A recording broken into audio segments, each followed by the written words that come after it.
एक और खेला हुआ, और वो क्या खेला था?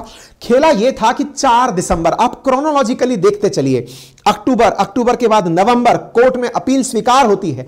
4 दिसंबर के दिन पहली बार भारत के प्रधानमंत्री दुबई में कतर के अमीर से मुलाकात करते हैं, और वो मुलाकात कुछ ही मिनटों की थी, और वो कुछ ही मिनटों की मुलाकात थी, और इसी बीच में सुर्खियां बनती हैं कि प्रधानमंत्री मोदी कतर के अमीर से मिले हैं और मिलकर के उनसे डेथ पेनल्टी के बारे में चर्चाएं की होंगी। अब लोग ये तो नहीं लिख रहे क्योंकि किसी ने बताया नहीं कि क्या चर्चाएं हुई हैं, लेकिन बस ये कहा कि जब से फांसी हुई है तब से पहली बार भारत के प्रधानमंत्री 2 मिनट के लिए इनसे मिले हैं।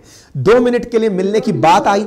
2 मिनट की बात के बाद 21 दिसंबर का दिन आता है। 21 दिसंबर का दिन आता है और उस दिन भारत के जो 8 फॉर्मर इंडियन नेवी पर्सनल्स हैं उनके बारे में यह बात निकल कर आती है कि कतर की कोर्ट ने हमारी अपील को स्वीकार किया है और इस बीच में हमें मिलने का भी समय दिया गया है।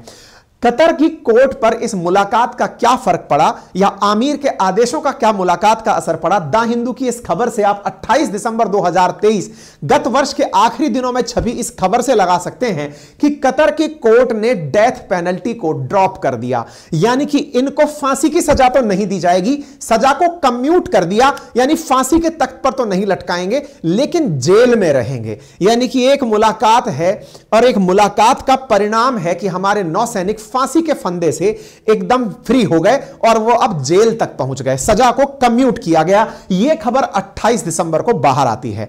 हम लोगों को खुशी तो हुई, लेकिन इसके अंदर अभी भी दर्द यह था कि हमारे नौसैनिक वहां क्यों हैं। आपको याद होगा साथियों, पहले ऐसा एक मामला हुआ था जब इटली के 2 नौसैनिकों ने भारतीय मछुआरों के ऊपर गोलियां चलाई थी। भारतीय कोर्ट ने आदेश करके उन्हें जेल में डलवा दिया था। इटली ने भारत से कहकर के अपने नौसैनिकों को रिहा करवा लिया था और अपनी जेल में डालने का कहा था। तब लोगों ने भारत की काफी ज्यादा मजाक की थी कि आप लोगों ने इटली के सामने घुटने टेक दिए, अपने उनके जो गुनहगार थे उनको आपने वापस भेज दिया। लेकिन आज का सीन यह था कि हम अपनों के लिए लड़ रहे थे। भारत दुनिया के अंदर उभरती हुई एक अंतरराष्ट्रीय स्तर की महत्व रखने वाली अर्थव्यवस्था है, एक बड़ी अर्थव्यवस्था है, यह पहचान देना चाह रहे थे। इस बीच में प्रधानमंत्री ने अपने स्तर पर तमाम प्रयास और किए होंगे, तभी जाकर यह खबर निकल कर आती है फरवरी 12 के दिन सुबह सुबह। यह खबर बड़ी इंटरेस्टिंग है साथियों। इस बीच में क्या हुआ किसी को नहीं पता, कोई अखबार की कटिंग नहीं, कोई सुर्खी नहीं, कानो कान किसी को पता नहीं चला कि इस बीच में पीछे से क्या हुआ, यह किसी को कुछ नहीं पता। आप सोचिएगा 28 दिसंबर की यह खबर और उसके बाद में आज की यह खबर, इसके बीच में कहीं कोई अखबारों में खबर नहीं है। सुबह खबर क्या छपती है? हमारे 8 नेवी वेटरन्स रिहा कर दिए गए हैं, उनमें से 7 भारत लौट आए हैं। ये सुर्खियां बन जाती हैं। एक जो बचा हुआ है वो अभी कतर में है, उनके जो कागज के काम है वो चल रहे हैं और उन्हें भी रिहा किया जा चुका है, बस उनका आना बाकी है। जेल से रिहाई की खबर अखबार में नहीं आई, अखबार में खबर आई इनके यहां पहुंचने की। भारत में वर्तमान समय में जिस प्रकार की चीजें देखी हैं वो बड़े ही गुप्त प्रकार से देखी हैं। फिर चाहे 370 का हटना हो, फिर चाहे इन नौसैनिकों का आना हो, चाहे भारत के द्वारा पाकिस्तान पर सर्जिकल स्ट्राइक करनी हो, ये इतना गुप्त तरीके से प्लान हुई है कि होने के बाद पता चलता है कि यह हुआ क्या था, पहले क्या था यह किसी को नहीं पता। इसीलिए हमने आपके सामने कई बार सेशन इस बारे में भी किए हैं। यह सरकार अपने फैसले गुप्त कैसे रखती है, आप गूगल करिएगा, हमने इस पे सेशन किया हुआ है, ठीक है। अच्छा, ऐसी स्थिति में 8 पूर्व नौसैनिकों को रिहा कर दिया गया। सोमवार की सुबह ये भारत लौट कर आते हैं। इनकी उम्र कैद की सजा आज ही सुबह लौट करके ये आए हैं। विदेश मंत्रालय ने सोमवार 12 फरवरी को देर रात को कहा कि भारत सरकार कतर में गिरफ्तार देहरा ग्लोबल कंपनी के लिए काम करने वाले 8 भारतीयों की रिहाई का स्वागत करती है। हम इनकी घर वापसी के लिए कतर के फैसले की सराहना करते हैं। कतर की intelligence agency state security bureau ने 30 अगस्त को 8 पूर्व नौसैनिकों को गिरफ्तार किया था। यह खबर 12 फरवरी यानी आज ही के दिन की है। Release of 8 Indian national detain in Qatar. साथियों, इस खबर का मायना आप समझ सकते हैं। भारत ने अपने देशों की अपेक्षाओं पर खतखरा उतरते हुए इस दिन को होते हुए देखा है। निश्चित ही बैकडोर में ना जाने क्या क्या हुआ होगा, क्या पता भारत ने किससे प्रेशर डलवाया, किससे अपनी बातें रखी, क्या बातें रखी ये तो दुनिया जाने, हमको तो नहीं आइडिया कि ये क्या हुआ होगा, लेकिन इतना तय है कि हम अपने नेशनल्स को वापस लाने में कामयाब हुए हैं। इनको वापस लाने में इस पूरी स्थिति का बड़ा महत्व है कि 45 दिन पहले जिनकी मौत की सजा को उम्र कैद में कन्वर्ट किया गया था, अब वो भारत पहुंच करके सुर्खी बनते हैं और सुर्खी बन करके वो उनके बयान बाहर आते हैं।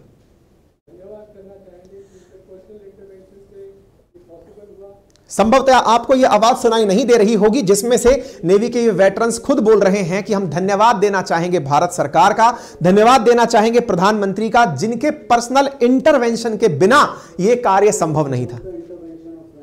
Without the intervention of prime minister Narendra Modi यह संभव नहीं था। अगर उस लेवल पे, हाईएस्ट लेवल पर इंटरवेंशन नहीं होता तो यह कार्य संभव नहीं होता। ये हमारी मतलब इंडियन मिनिस्ट्री लगातार लगी रही है। आवाज सुनाई नहीं दे रही है। ये सारे हमारे वो नए सैनिक हैं जो लौट कर आए हैं। आप इनकी तस्वीरें देख सकते हैं और इनके द्वारा बस एक ही बात कि प्रधानमंत्री के प्रयास, भारतीय सरकार के प्रयास और आमिर के द्वारा मानी गई हमारी बात, इनकी वजह से हम भारत पर आज लौट कर आए हैं। निश्चित ही यह खबर बहुत से भारतीयों को दिल की अंतर तक की गहराई तक शांति और खुशी देगी। इस खुशी के पीछे जो असली नायक बनकर आई वो ये बहन है। कहते हैं कि बहन और भाई का प्यार इस दुनिया में हमेशा पूजनीय और सबसे श्रेष्ठ प्यारों में माना गया है। उनमें से इन बहन का, मीतू भार्गव का, अपने भाई के लिए सोशल मीडिया पर चलाया गया यह वो कैंपेन है जिसने इस घटना को साकार किया है। तो हम सभी लोग ऐसी बहनों का अभिनंदन करते हैं जिन्होंने अपने भाइयों के लिए कितना जबरदस्त प्रयास किया।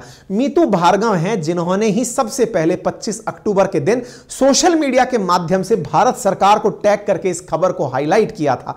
आज इन्हीं मीतू भार्गव का ट्वीट है, by utmost sincere gratitude to honourable prime minister of India, his highness amir state of Qatar, honourable external affair minister, हमारे एम्बेसडर सभी को, कि हमारे 8 वेटरन्स को रिलीज कर दिया गया है, उनमें से 7 को वापस लाया जा रहा है। अभी इनके इंतजार थोड़े बाकी हैं क्योंकि मीतू भार्गव के जो भाई हैं कमांडर पूर्णेंदु तिवारी, इन्हीं का, यही वो 8वें वेटरन हैं जो रिलीज तो हो चुके हैं, भारत नहीं आए हैं। उनकी बहन इस बात का इंतजार कर रही है। आज एक बहन के द्वारा अपने भाई के लिए जो ये किया गया प्रयास है, ये हमेशा के लिए यादगार होगा, हमेशा के लिए सराहनीय होगा। हम अपनी माताओं के साथ बैठ करके, हमारी घर के बुजुर्गों के साथ बैठ करके जब कहानियां सुनते हैं भाई बहनों के प्रेम की, तो उनमें अब ये वर्तमान समय की, आपके और मेरे समय की कहानियों में से एक है कि एक बहन ने अपने भाई के लिए हर स्तर पर संघर्ष करके इस मुद्दे को ग्लोबल मुद्दा बनाया और ग्लोबल मुद्दा बनाकर अपने भाई का सेफ रिटर्न सुनिश्चित किया। तो हम ऐसी बहन का अभिनंदन करते हैं और निश्चित ही विश्वास करते हैं कि हर बहन अपने भाई के लिए, हर भाई अपनी बहन के लिए ऐसा ही प्यार और स्नेह बनाकर रखेगा। आप यहां पर मीतू भार्गव जी का ये वीडियो देख सकते हैं। बहुत धन्यवाद कि मोदी जी और मोदी जी की सरकार, एस जयशंकर जी और अमीर भी, वहां के जो कतर के अमीर हैं, आपने अपनी तरफ से धन्यवाद प्रेषित किया। निश्चित ही यह सराहना का पार्ट है। इसी बीच में भारत के फॉरेन सेक्रेटरी विनय मोहन जी का भी ट्वीट आया। उन्होंने भी कहा कि हाँ, हम अपने स्तर पर, लेकिन डिप्लोमेट्स बड़े ही शांत अंदाज में अपनी बातें रखते हैं, इन्होंने बड़े शांत अंदाज में अपनी बातें रखी।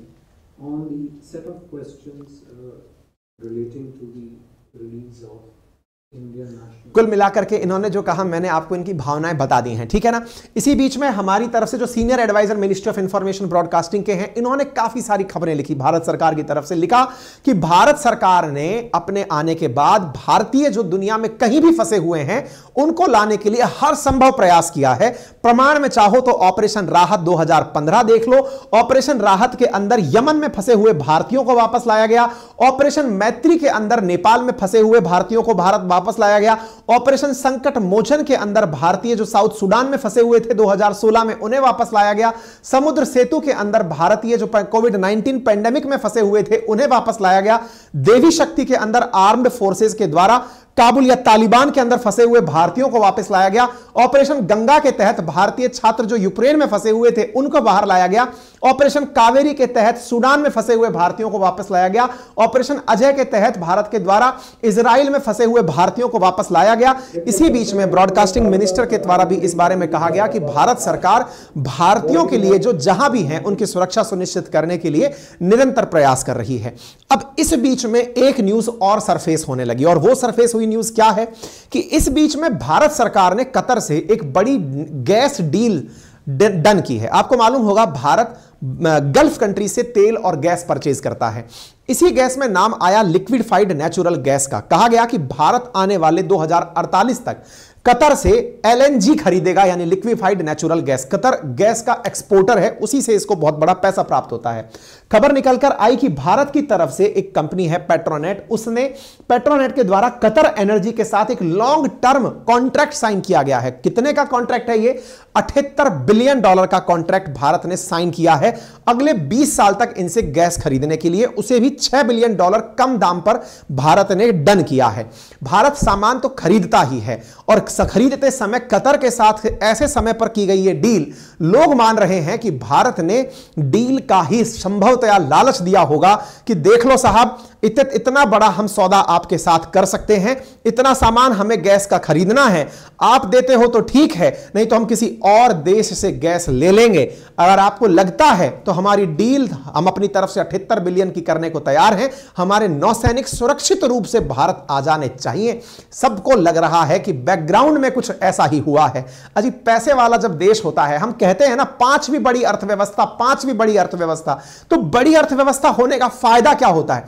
फायदा यह होता है कि आप पैसे की ताकत से लोगों के फैसले बदलने की हिम्मत रखते हो। संभवतः यही हुआ होगा कि भारत ने अपनी ताकत से कतर के सामने इस डील का ऑफर रखा होगा और कहा होगा कि पलट दो फैसला अगर पलट सकते हो, और वो आपके सामने है। तभी तो लोग इन दोनों ट्वीट्स को, कि एक तरफ इनका आना और भारत के द्वारा डील का किया जाना, साथ साथ रिलेट कर रहे हैं कि यह है भारत की कूटनीति।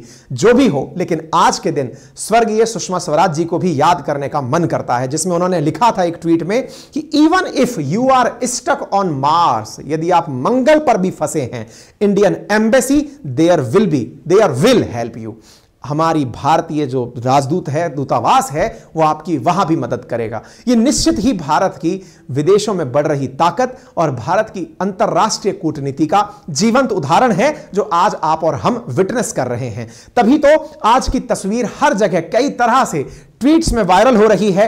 झुकती है दुनिया, झुकाने वाला चाहिए। लोग अपनी तरफ से, इधर आप पाकिस्तानी तुझे फॉरेन पॉलिसी सिखाता हूं, लोग अपने अपने तरीके से इन मीम्स को बना बना करके, वाह मोदी जी